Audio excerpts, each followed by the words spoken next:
Good afternoon, ladies and gentlemen, I'm John, this is Many a True Nut, and welcome to Fallout 4 Survival Mode, or rather it will be very, very soon indeed. Survival Mode is going to change all of the rules and make the early game incredibly difficult. So what I thought might be fun to do is just kind of show off what I think is going to be a really useful little early game guide if you're thinking of taking on the new Survival Mode, particularly in terms of just getting yourself kitted out. Because from what Bethesda said, it sounds like everyone's going to become a bit of a glass cannon. You're going to hit harder, but so are the enemies. So you're going to be a lot more fragile, the enemy's going to hit a lot harder. That means that getting good guns and good armor as early as you can in the early game is going to be more important than ever. So I just wanted to quickly show off a few thoughts that I had about the best locations that it's relatively easy and safe to get some very, very powerful weapons in the early game of Fallout 4 that could be very, very useful in survival mode.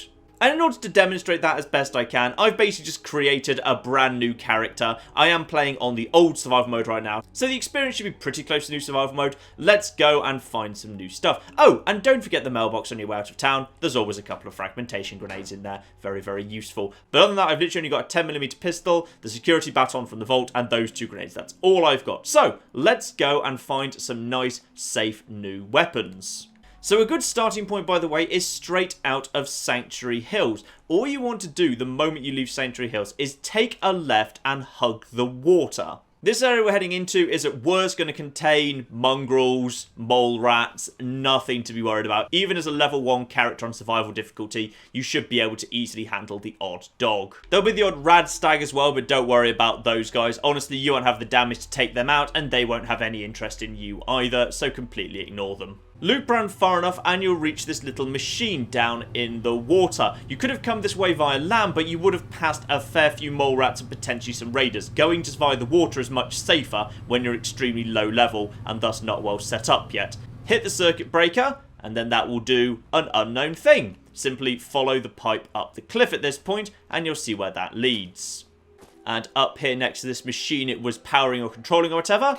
Open up the lid and you'll get yourselves 3 camp stashes. Very nice, if not exactly essential. But more importantly, you'll get yourself a snub-nosed 44 pistol and some 44 rounds. So that there is going to be easily the most powerful gun. So that there is going to be vastly more powerful than what you've already got. Potentially you've got a risk of some mole rats round here. But to be honest, one mole rat is not going to cause the world of trouble. So for my current basic character, the 10mm pistol does just 18 damage a shot. That snub-nosed 44 up to 48. Obviously, I've got very little ammo for it, and that will be limited, but it's not bad as an emergency just in case you run into something very, very dangerous. Once you've got the snub-nosed, head back down to the water because there's more we can do yet. There'll be raiders to the right of you, so for the moment you're going to want to hug very close to the water to avoid them. There's a very good chance they won't see you, or if they do, you'll only be put into caution. They'll very much struggle to kind of keep on top of you. Just keep close to the water. You should be absolutely fine heading this way.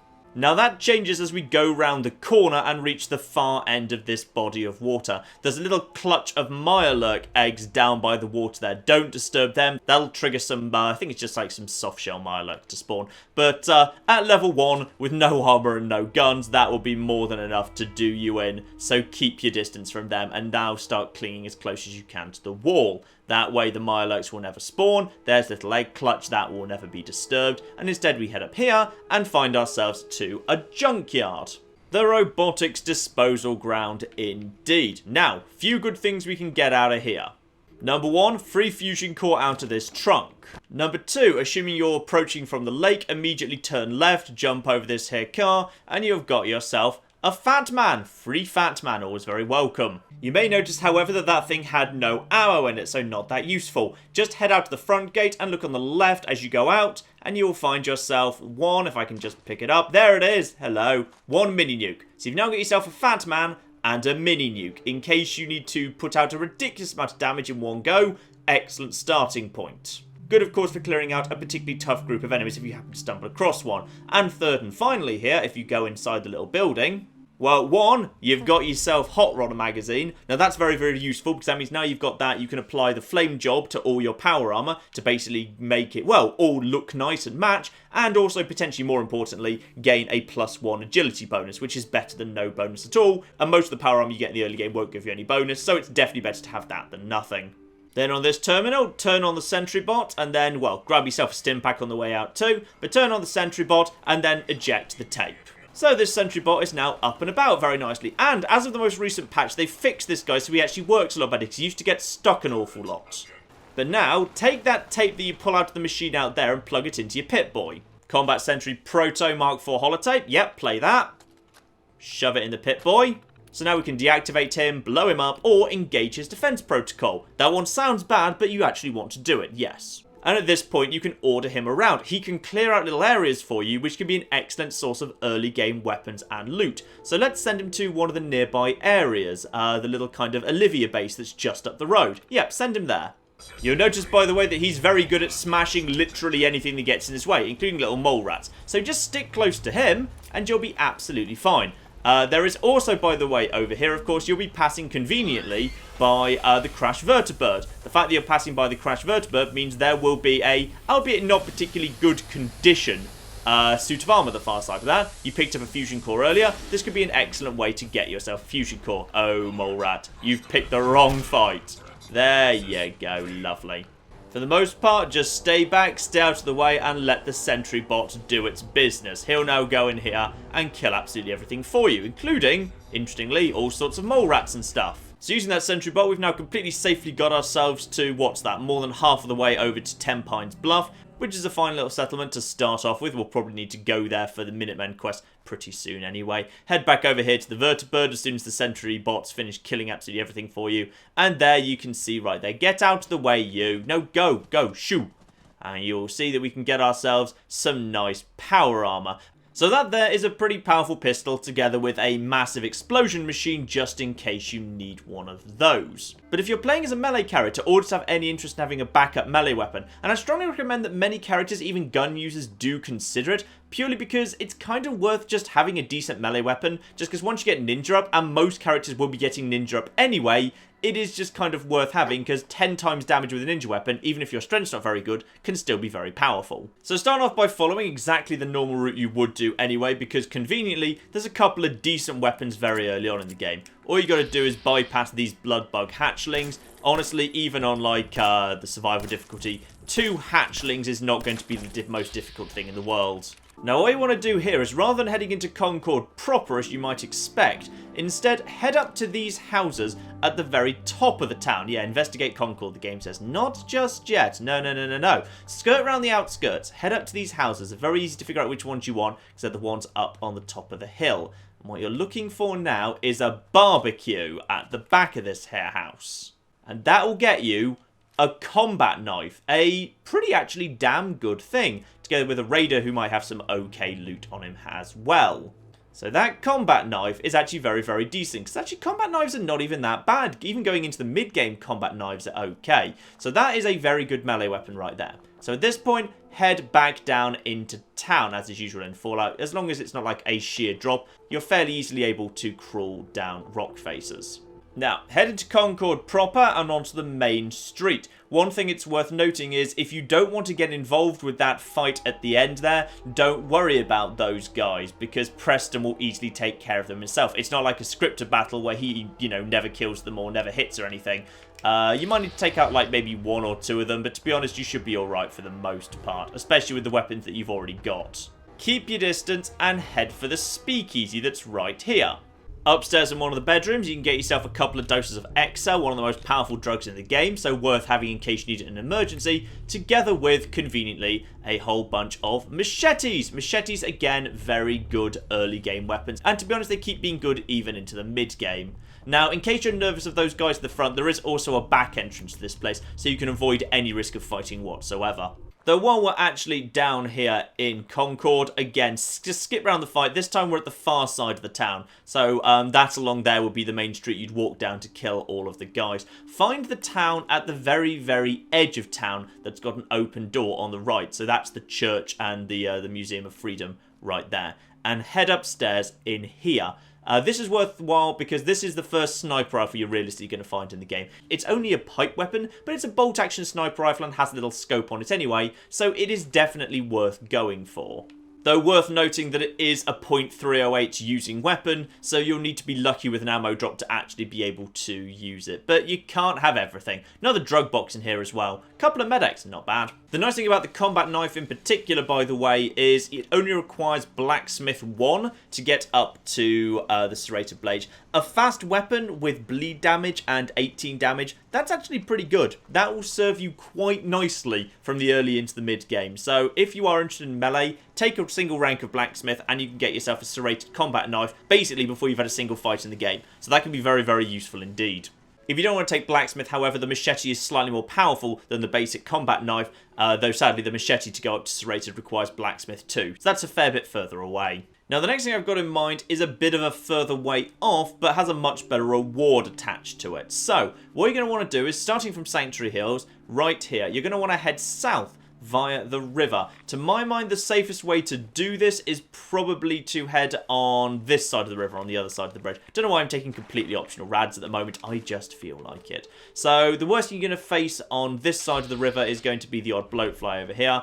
Bloatflies don't really need to be worried about, very imperceptible enemies. Just stick fairly close to the river. There is a chance a bloatfly will see you. Honestly, not the worst thing in the world. They'll go down pretty easily. The thing you need to worry about more would be on this side of you. There's the occasional soup mutant wandering in this area, so best just to stick close to the river and avoid him, because all you'll get from there is a bloatfly, but on this occasion, it looks like not. Head straight on and you'll be heading straight at a house symbol. That's where we want to be starting off at least. So just make for that and we should be starting off on a pretty safe journey to the south. This is actually, to my mind, the easiest, safest way to head south in the entire game, by the way. So it's worth kind of following this route anyway.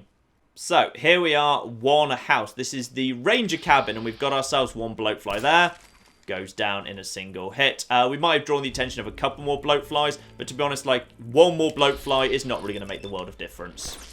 There you are. 2 bloatflies in this area, not really a problem at all. So you've got this nice cabin to rest in for a moment if you were to need to. Wasteland Survival Guide in here that's worth having. 5% less damage from melee attacks, definitely worth grabbing on the way past. But basically, we are heading straight on our way further south. Next compass marker is that factory to the, what is that? Yeah, kind of the south-southeast. Simply head towards that and we should be completely safe at this point. So welcome to the Wicked Shipping Fleet Lockup. Go in here and loot it if you want. It's nothing but feral ghouls. Ghouls should be fairly easy to take out, but you can also just skip around the outside of it if you don't feel like taking the risk. You'll reach a big body of water. Simply head down the cliff and then walk along the body of water. No real risk around here. Odd bloatfly, maybe a mongrel, things that are very, very easy to take care of. So on this occasion, I just stuck close to the water and didn't run into any enemies at all. Reached a little bridge, dam, whatever this thing is, and just passed straight over the top of it. You're now almost at Walden Pond. That's what that little body of water and those houses in front of me are. And you'll notice by going this route, I haven't run into an enemy since those couple of bloatflies that we ran into at the cabins. This is a very, very safe route right here. That big kind of flyover thing, by the way, if you were to follow that, that would take you straight to Corvega. Worth noting, by the way, that this little outlet pipe here leads into a very tiny mini dungeon. Go in here, and if you're feeling confident, you can kill 5 raiders, though bear in mind that 3 of them are in the same room, and you can get yourself Big Jim, the unique pipe wrench with a chance to cripple. It's okay, you may or may not want it. If you're doing a melee run, you may well wish to have it. Honestly, I don't think it's worth the trouble. Now, from Walden Pond, you're going to want to divert to the west. You'll see a little settlement here. This one, especially on survival mode, you are definitely going to want to go and get. Welcome to Sunshine Tidings Co-op. Fantastic little area. Stay hidden and there's nothing to worry about. The only things here are a couple of feral ghouls, but honestly don't disturb them. They won't get up. Life is good. You're going to be wanting to head to these houses at the far side of the place. 2 ghouls to take out in here. Very, very simple to do. You got yourself a nice generic chest of loot here, which is always welcome. But way more importantly for your trouble, the Wasteland Survival Guide. Permanently collect extra meat from animal kills. Anything you kill gives you 2 meat rather than 1. Very, very useful because meat's a fantastic healing item and on survival difficulty becomes even more flipping useful than it would be otherwise. Ah, hello iBot. Yes, Cambridge Polymer Labs. We'll deal with that a lot later. I don't think we'll be rushing to that, thank you very much. Setting back off again from Sunshine Tidings, head due south. This time you will be seeing a little bunker symbol ahead of you. Just basically head in that direction. Only thing to be careful of is that is a gunner camp up there. Give it a wide berth. Now the bunker in question is actually a raider camp, so you don't actually want to go in it, you want to skirt around the outside of it. But bear in mind, they're not exactly the most perceptive lot in the world. Keep your distance and you will be absolutely fine. Now at this point you should be back on the road and back into complete safety. You'll pass this little place here, nothing much, just a few bits and pieces you can collect there. And by now on your compass, a trailer park should have appeared. Well worth nipping up to visit that. Though keep in mind you'll have to skirt around the outside of the river, not over the bridge. The bridge is often occupied by some raiders. So simply head around the outside and approach this here trailer park. Now bear in mind, we don't actually want to go into the trailer park. There's not much of the trailer park. There is a suit of power armor here. Mainly it's a whole bunch of ghouls. Probably want to keep your distance for the most part. When you're level 1, no guns, no armor, all that good stuff, you might want to stay away from this place. So just instead, skirt around the outside of it. Don't disturb the ghouls, let sleeping ghouls lie, and instead just move around the outskirts. Couple of them might activate, not the worst thing in the world if it happens. You should be able to easily handle like 1 or 2 ghouls. Yep, in that case just a single ghoul before I backed off a little bit more. So at this point, we simply want to be heading further southwest. 2 new symbols should have appeared on your map. A star and a medical symbol. Now the star is actually Fort Hagen itself. You'll be wanting to just bypass that. Obviously where we will ultimately end up fighting Kellogg. But we're basically just passing it by. We're not interested in that place just yet. Instead, what we want is the nearby medical facility symbol. That's actually a blood bank. And we want to be going there. Not for the blood, though. If you do want to explore it fully, you know, kill all the bugs, get all the blood, you go for it. No one's going to stop you. But I'm not there for that. I'm there for a very particular weapon. Keep in mind, by the way, I have been deliberately doing all of this at level 1.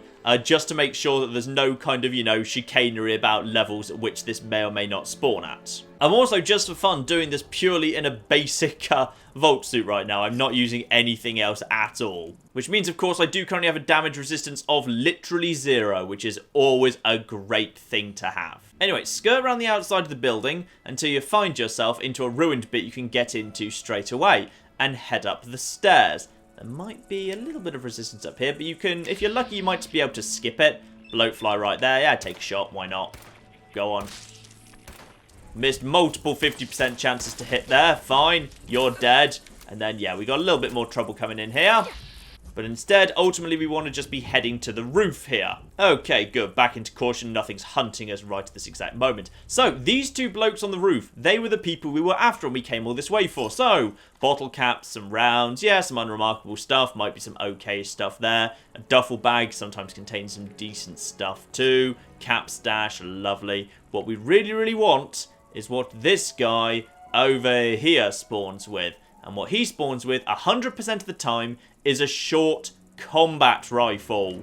The first, earliest, easiest combat rifle in the game, together with some shotgun shells, which is very, very welcome indeed. So just for context, 10mm pistol will do 18 damage. A pipe pistol, a basic one, will do 13 damage. Security baton, 13 damage. This short combat rifle, which takes the .45 ammo, which is not in any way uncommon, even in the early game, 33 damage a shot. Very, very useful indeed. A very powerful little semi-automatic weapon for the early game. Another really nice thing about the combat rifle, by the way, is it's a really early candidate for early game crafting, even if you don't want to invest in gun nuts. So it starts off here at 33 damage. Heavy frame for another 3 damage can be crafted without any gun nut whatsoever. Hardened receiver, no requirement whatsoever for 41 damage.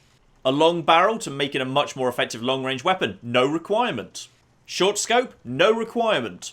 It's basically just a weapon where with the right junk you can do a lot to it straight away, even without investing in gun nut at all. Very, very, very powerful early game weapon. So we've got ourselves some power armor, fusion cores, and some very good weapons for the fact that we are still only level 1 and have never put any armor on whatsoever, just to prove that this is all relatively easy to do. But what about armor other than power armor if you'd rather be in not power armor armor? Well, To get that, I would suggest we have to do something a little bit more advanced. And I'm going to suggest a new tactic, which I think could really come into its own in survival mode quite a lot, which is, in order to navigate around the world safely, I'm going to suggest that we might want to consider putting a lot more thought into Aqua Boy and Aqua Girl. Indeed, I'm going to do my first level up at this point. So as a reminder, Aqua Boy and Aqua Girl, water is your ally. You no longer take radiation damage from swimming, very nice, but can breathe underwater. Now that is where this becomes amazing.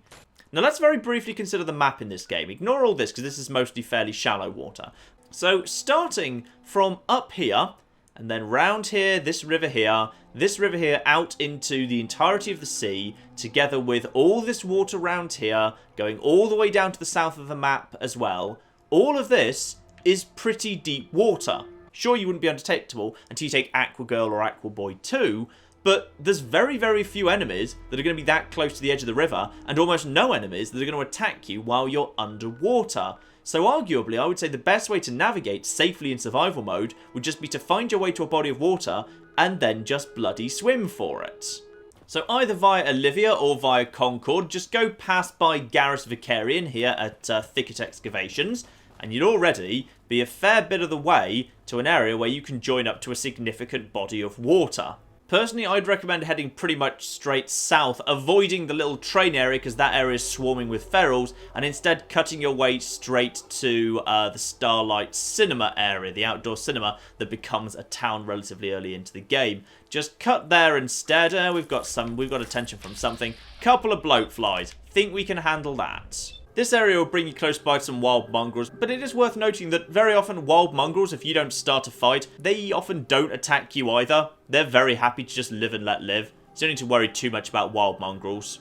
And you'll see ahead of us, straight away to the east, again via a very safe route that I've shown you here, we have made our way to a body of water. Right there. At this point, even if you've got into trouble, just flipping sprint for the water, because it's not like anything else can really follow you or attack you once you're in there. And welcome to a massive river, which is now your new best friend. Beautiful.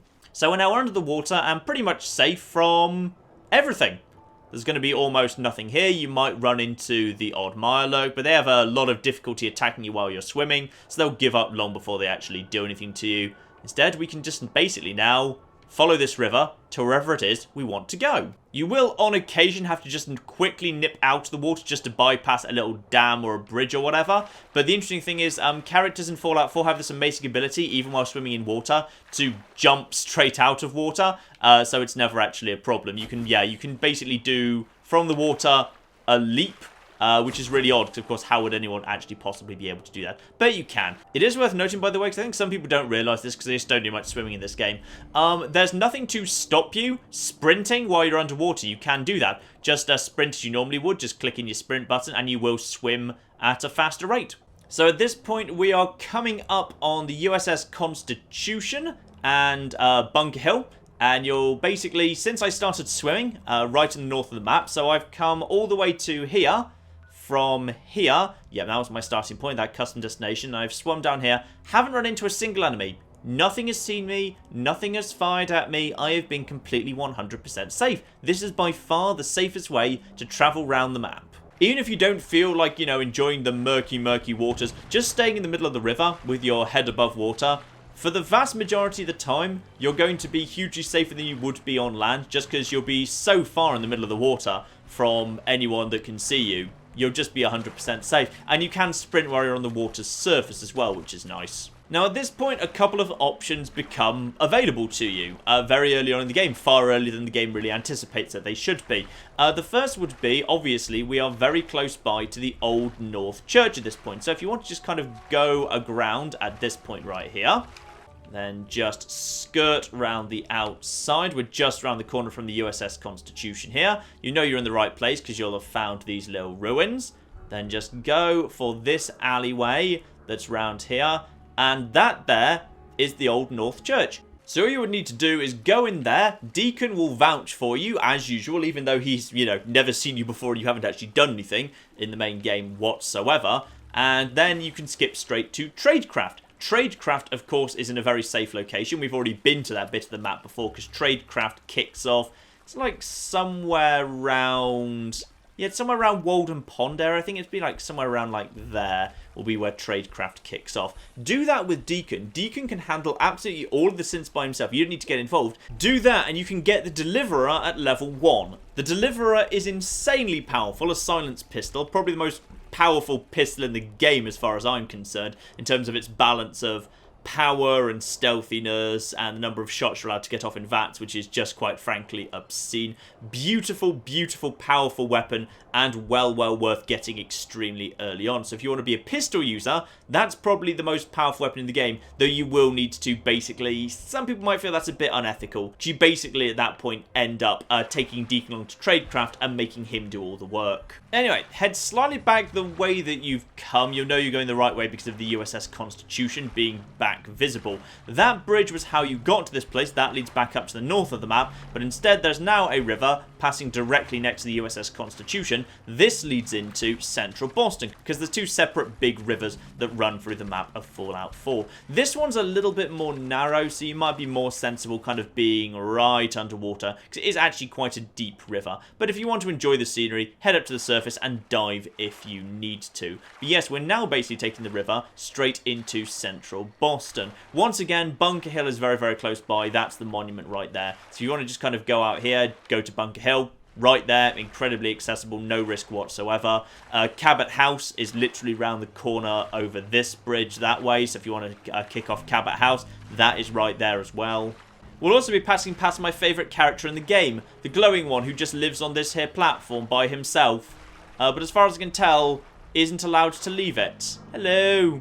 So I don't think he can come and get you. In fact, I'm just gonna hang on. I'm just gonna steal his aluminium canister. Ha ha ha. Screw you. And at this point, we should be in some very familiar landmarks, albeit ones we've got to 100% safely. There's Child's View Amphitheatre right there, so probably most of you at this point are aware of where we are. We're kind of on that. There is the north shore of the river that's right by central Boston itself. So if you wanted to go to Vault 81, that would be a little bit up that way. And any minute now, we'll be actually going ashore in order to nip through to Diamond City, because this is also the safest way by far to get to Diamond City, though not the fastest. It is a little bit slow to go all the way around the outside of the USS Constitution.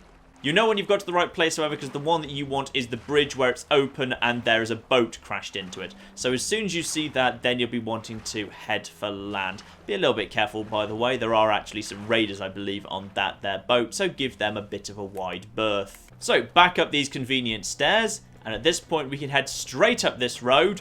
As far as I'm aware, there's basically no danger along here whatsoever. There will be that super mutant event on your right, but there's nothing to stop you completely ignoring that. And as a level 1 character in a Vault suit, I most definitely should be completely ignoring that. I'm just going to leave. You know what? Those guys are professional security guards. I'm going to leave it to them.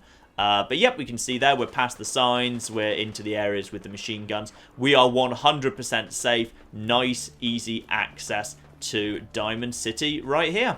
All we want to do is skip around the outside here and now just skirt around the outside of the stadium. As long as you stick by the stadium itself, you should be pretty darn safe. There's lots of good little rooms here, by the way, if you just want to pick up some extra stuff.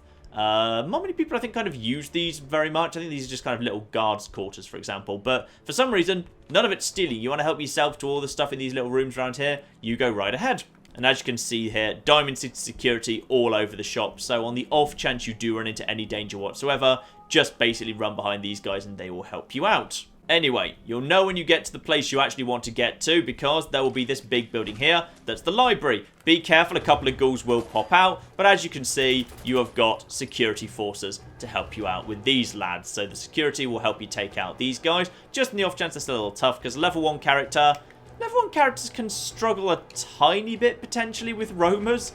Right, situation dealt with very nicely there. While we're passing by the Boston Public Library, you may recall back in Fallout 3, there was what we always used to call the Rivet City Run, where basically you want to get the intelligence bobblehead as early as possible. Same deal right here, to be honest. So, just head to the side entrance of the public library here, and speak to this thing, though you will also pass a nice dead super mutant, very convenient. So, just say you're an employee. I work here. Let me in. Please provide your 6-digit employee ID number. And then go for guess ID number. I've never seen this one fail. I think it might actually be a 100% chance to succeed. Yes. Right. My ID number is, 1, 2, 3, 4, 5, 6. Welcome, Mr. Mayor. Please enjoy your visit. So yes, indeed, you just guess it's 1, 2, 3, 4, 5, 6, and that turns out to be the code. And as far as I can tell, that always passes, which is really convenient and easy to remember because that's also the code on my luggage. And now we are inside the, for now at least, oh, flip, I think I just triggered a... What did I just trigger? Oh, I walked over a tripwire and triggered a grenade thing. Sorry. So yes, we're now in the Boston Public Library. So now we just want to go through here, into this here room at the end. Got some extra nice stuff here, by the way. Some extra ammo, some combat knives, some leather pieces and so forth. Bit of blood pack and whatnot. What we really want is the bobblehead back here. Intelligence bobblehead. Get that as early as possible because it's very sensible to do. Unfortunately, at that point, the super mutants decide to storm in.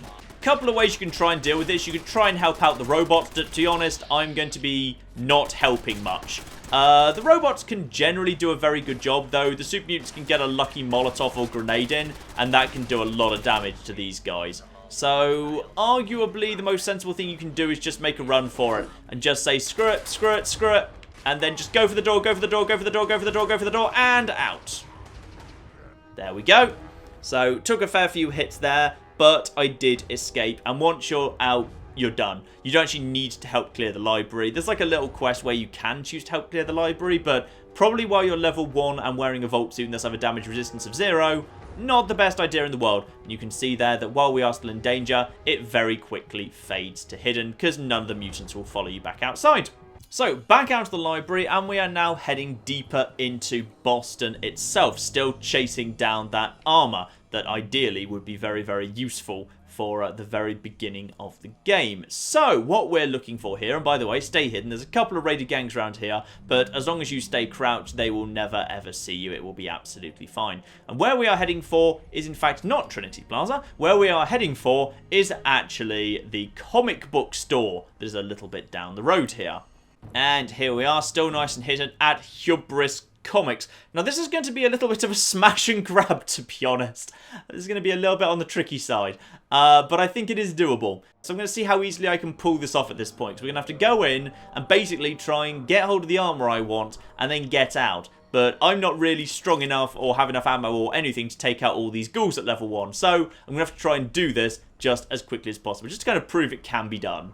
So what you're going to want to do is start sprinting immediately. Head through the door at the back. Turn left up the stairs.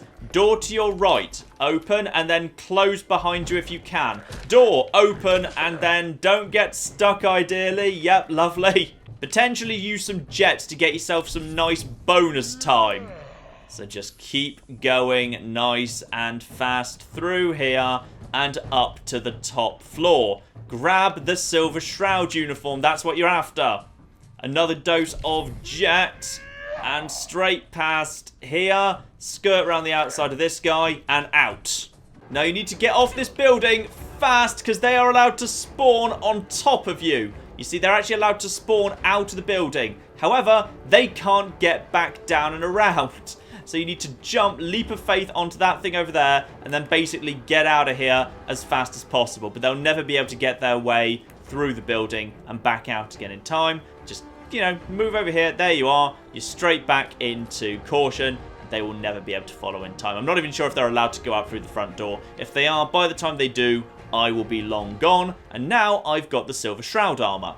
Now that's okay. 15 and 15, that's alright, and I get to look like a badass, which is always welcome. So that's one good thing about it, except of course I can immediately make it much, much, much better, which is exactly what we're doing next. We've made it to Boston Common, skirt around the outside, and obviously we don't really need to worry about anything at this point. Swan's not going to cause any trouble. Instead, we can just head over in this direction, and we are going over here. Park Street Station's right here. Basically, we want to be heading in the same area as Park Street Station. You'll know you've gone to the right place because there'll be the graveyard right here. Now, stick to the far side of the road, and ideally you'll be able to hide from the ghouls in the station. Yep, still in caution for the moment, which is good. But basically, even if they do happen to see us, which hopefully they won't, we can just make a run for it at this point. In fact, probably making a run for it is sensible. No, we're back into hidden. Beautiful. So now we just go straight on here, past this area. We'll have to sprint past some super mutants in a second, because we've no chance we can take them out. No, go for it. Sprint, sprint, sprint, sprint, sprint, sprint, sprint, sprint, sprint, sprint. Hello, welcome to Good Neighbor. This is where we wanted to come, and we are now in Good Neighbor. So at this point, we're heading straight for the memory den. And we're going to hand this gear that we're wearing straight over to Kent. Straight away, he's already here. You ever listen to the Silver Shroud? That's what we need. I'm literally cosplaying as the Silver Shroud right now. Yes, I've heard of him. And indeed, I get to be the Silver Shroud, having taken off all my clothes and just handed them to him because he asked. Looks like I get to be the Shroud. Yay. The costume and gun are yours. And now the Silver Shroud has become the Silver Shroud armor. 42 damage resistance, 42 energy resistance, and reduced damage from humans by 15%. For a level 1 character, that's pretty phenomenal. He'll also give you the silver machine gun. Honestly, I don't think it's spectacular, but if you do want a rapid fire weapon, go for it, it's pretty special. If nothing else, it gives you plenty of 45 ammo as well, which is plenty more ammo for the short combat rifle. So that there, ladies and gentlemen, is hopefully of use to a few of you as we enter survival mode. That is how at levels 1 and 2 to relatively easily and safely get yourself a hold of a very powerful revolver, a good quality combat knife, some decent quality power armor and the fusion core to power it, a fat man pretty much immediately, some very decent quality Silver Shroud armor with 42 damage resistance, together with a combat rifle that can easily do 40 damage without any need to invest in gun nut whatsoever. So obviously we could head straight on with the main game at this point and utterly slaughter the poor bastards who are waiting for us in the Museum of Freedom. But hopefully you have seen enough at this point, and maybe some of this will be useful to you as you enter survival mode. Certainly I think these are, to my mind, the easiest guns and armor and so forth that you can pick up in the early game. So hopefully useful to a few of you as the new survival mode rolls in, and of course I will do plenty more on survival mode as soon as it actually launches. But in the meantime, ladies and gentlemen, I've been John, this has been many a true nerd, and this has been Fallout 4, our look at some of the best ways you can get some very powerful weapons early to help you out in survival mode. Thank you very much, and goodbye.